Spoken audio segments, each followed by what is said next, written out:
કિશોર આવી જાઓ.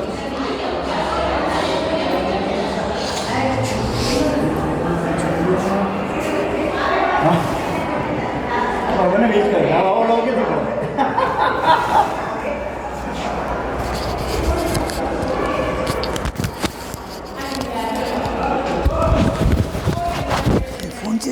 ના ના માઇક્રોફોન છે. સદભાવના વૃદ્ધાશ્રમની અંદર જે મુખ્ય દાતા જે છે ખાસ કરીને અમે તો ધીરુભાઈને ઓળખીએ, કારણ કે અમે તો રાજકોટના અને અમે રઘુવંશી, અમે ધીરુભાઈને ઓળખીએ.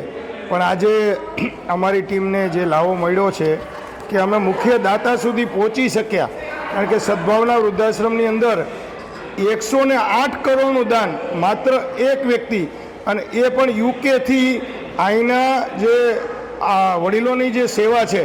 અને અમારે તો વિજયભાઈ ડોબરિયા કાયમ માટે એમ કહે છે કે અમારે માવતર જોઈએ છીએ, અને ઘણા લોકો સમાજમાં એવા હોય છે કે એને માવતર નથી જોતા. અને એવા સમયે આવી પરિસ્થિતિની અંદર વિજયભાઈ જાહેરાત આપે છે કે અમારે માવતર જોઈએ છે. અને કેવા માવતર જોઈએ છે?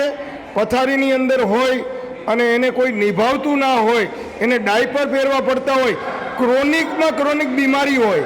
તમે વિચાર કરો કે કેન્સરની બીમારી હોય કે કોઈ પણ પ્રકારની ગંભીર યાતાયાત બીમારી હોય, જ્યારે પરિવાર પણ એને ના સંભાળતો હોય એવા સમયે આ દીકરા બની અને જ્યારે વિજયભાઈ ડોબરિયા અને ધીરુભાઈની ટીમ કામ કરી રહી છે સદભાવના વૃદ્ધાશ્રમમાં, ત્યારે અત્યારે અમારી સાથે મુખ્ય દાતા જે છે એમની સાથે પણ મને મળવાનો મોકો મળ્યો.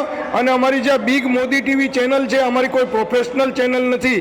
અમે જીવનભર સંકલ્પ કર્યો છે કે અમે જ્યાં સુધી જીવશું ને ત્યાં સુધી સેવા જ કરીશું ચેનલના માધ્યમથી. તો સાહેબ, આપે જે આ સંસ્થાને દાન આપ્યું, અને ખાસ કરીને અમારા રાજકોટવાસીઓને મને જે આશીર્વાદ રૂપ વચન કહો એવી વિનંતી.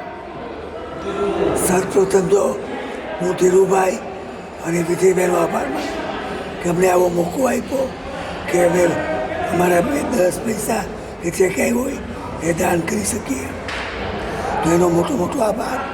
ખરેખર ધીરુભાઈ ને વિજયભાઈ અને આપણે મિત્રભાઈ કેકાણી બહુ જ સારું કામ કરી રહ્યા છીએ. ને અમે આજે એને વચન આપ્યું છે કે અમે એમની સાથે જ છીએ, ને ગમે ત્યારે એમને અમારી જરૂર પડે અમે હાજર રહીશું.